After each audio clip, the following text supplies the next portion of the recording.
Karena dia tidak mempunyai cara lain untuk kabur, dia melihat sumur di tepi jalan di depan. Dan ia secara tidak berpikir panjang, ia langsung menyemplungkan dirinya ke dalam sumur. Dari kisah ini kita belajar bahwa ketika kita mendapati suatu masalah yang besar, dan itu pun kita tidak tahu harus melakukan apa,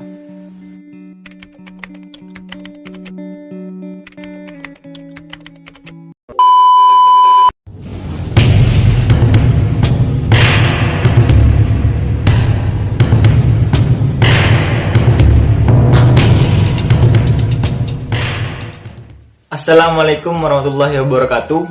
Kembali lagi di channel saya. Dan di video kali ini saya akan melanjutkan review buku dari Ajah Bram, Si Cacing dan Kotoran Kesayangannya. Dan saya sudah mengambil satu judul cerita, yaitu Terjebak di Antara Macan dan Ular. Di cerita ini kita akan belajar bagaimana kira-kira respon kita ketika kita menghadapi krisis antara hidup dan mati. Dan di dalam cerita ini juga kita nantinya akan belajar bagaimana kita menerapkan dalam kehidupan kita sehari-hari. Nah, apa hikmah dari cerita ini? Apa maksud dari cerita ini? Dan apa pelajaran yang akan kita ambil dari cerita ini? Simak video ini sampai selesai. Ceritanya, ada seorang lelaki berlari tunggang langgang. Ia dikejar oleh seekor macan. Dan kita tahu bahwa macan itu larinya lebih cepat daripada manusia. Dan yang jelas mereka juga makan manusia.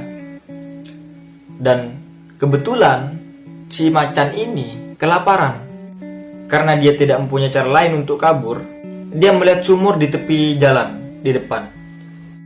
Dan ia secara tidak berpikir panjang, ia langsung menyemplungkan dirinya ke dalam sumur.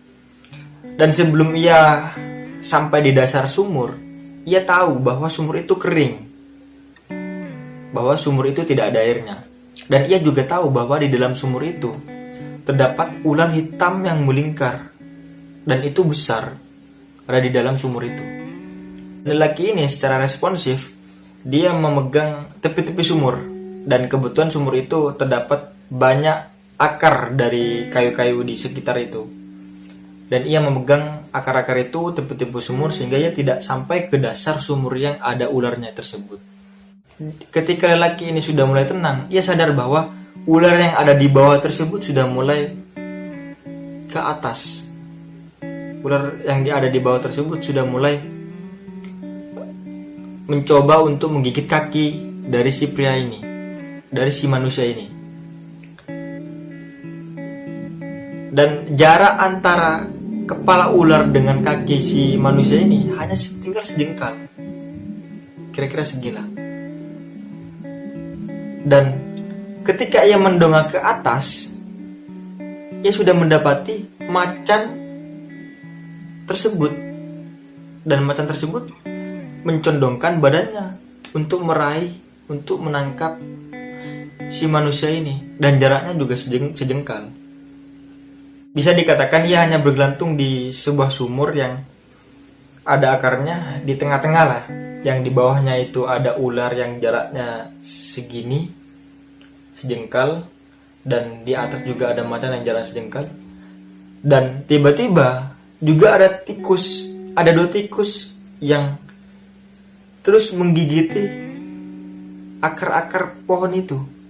Akar-akar yang dipegang oleh manusia ini terus digigit sama si tikus ini. Selama si macan ini mencoba untuk mencakarnya, kaki belakang si manusia ini berpijak kepada akar-akar pohon itu. Sehingga karena pohon itu dekat dan tidak terlalu besar, pohon itu kemudian bergoyang. Dan ternyata di salah satu dahannya itu terdapat sarang lebah. Dan dari sarang lebah itu menetes ke dalam sumur tersebut madu-madunya. Dan si manusia ini melihat tetesan madu tersebut, ia menjulurkan lidahnya. Seperti itulah kira-kira. Dan ia menangkap tetesan madu tersebut, kemudian dinikmati. Ya, berbicara kepada dirinya sendiri, sedap sekali. Bagaimana cerita selanjutnya? ketika si manusia ini terus menikmati madu, si tikus terus menggigit akar-akar pohon, sehingga akar-akar tersebut semakin tipis dan hampir putus. Dan si ular ini terus menjulurkan kepalanya ke atas untuk menggigit kaki manusia. Dan si macan pun terus semakin beringas, semakin berupaya bagaimana untuk mendapatkan manusia tersebut. Apa yang terjadi? Tidak disangka-sangka, ternyata si macan ini saking ambisinya, dia terjatuh ke dalam sumur. Dan ia melewati si manusia ini. Ia melewati si manusia dan dia jatuh menimpali si ular, sehingga si ular tersebut mati dan si macan ini sekarat. Si manusia ini merangkak ke permukaan sumur dan ia selamat. Apa yang dapat kita ambil dari sini? Kita sebagai manusia tidak akan pernah lepas dari yang namanya masalah. Sejak kita lahir sampai kita tua, punya cucu, itu tidak akan pernah lepas dari masalah. Artinya tekanan hidup, entah dari materi, entah dari keluarga, entah dari apapun, semua sisi pasti ada masalah, pasti ditemui dengan persoalan-persoalan. Dari kisah ini kita belajar bahwa ketika kita mendapati suatu masalah yang besar, dan itu pun kita tidak tahu harus melakukan apa. Ketika melakukan begini, resikonya besar. Ketika melakukan begini, resikonya juga besar. Seperti seorang manusia tersebut, ketika ke atas resikonya besar, ke bawah resikonya besar. Ketika tidak bisa melakukan apa-apa, ya tidak usah melakukan apa-apa, diam aja. Dan di dalam segala masalah yang ada, pasti ada madu, entah dari mana. Dan bagaimana kita menikmati setiap madu itu. Dan benar saja bahwa hal-hal yang terjadi dalam kehidupan kita, ketika kita sudah tidak punya pikiran jalan keluar dan lain-lainnya, ada saja kejadian-kejadian yang tidak bisa kita duga. Katakanlah seperti manusia tadi yang bisa kita klaim 90% dia akan mati. Entah dia mati digigit ular, entah dia mati dimakan macan. Akan tetapi 10%-nya itu ada kemungkinan yang tidak bisa kita duga.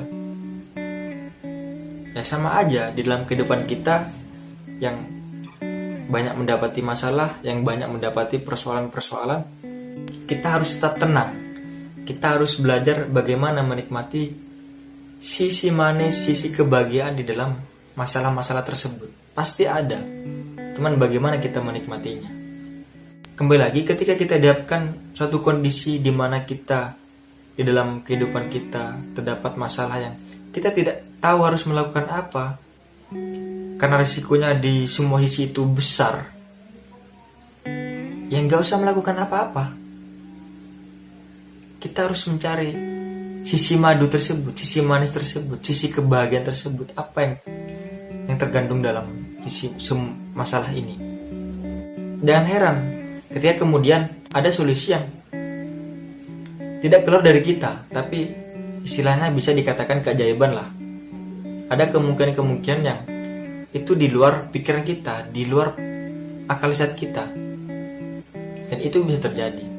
Di sini kita juga bisa belajar bahwa si manusia ini ketika menghadapi maut, ketika menghadapi anggap aja kematian, menghadapi macan dan ular, dia tetap tenang, dia tetap menikmati madu yang menetes tersebut. Sama aja dalam kehidupan kita.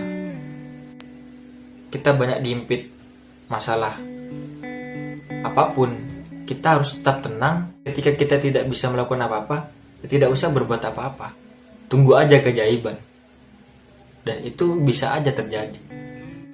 Mungkin sampai di sini dulu pembahasan kali ini, dan semoga kalian bisa memahami dan mengambil hikmah dari cerita ini, dan kita dan kalian juga saya, atau bisa dikatakan kita, bisa belajar dan mengambil hikmahnya.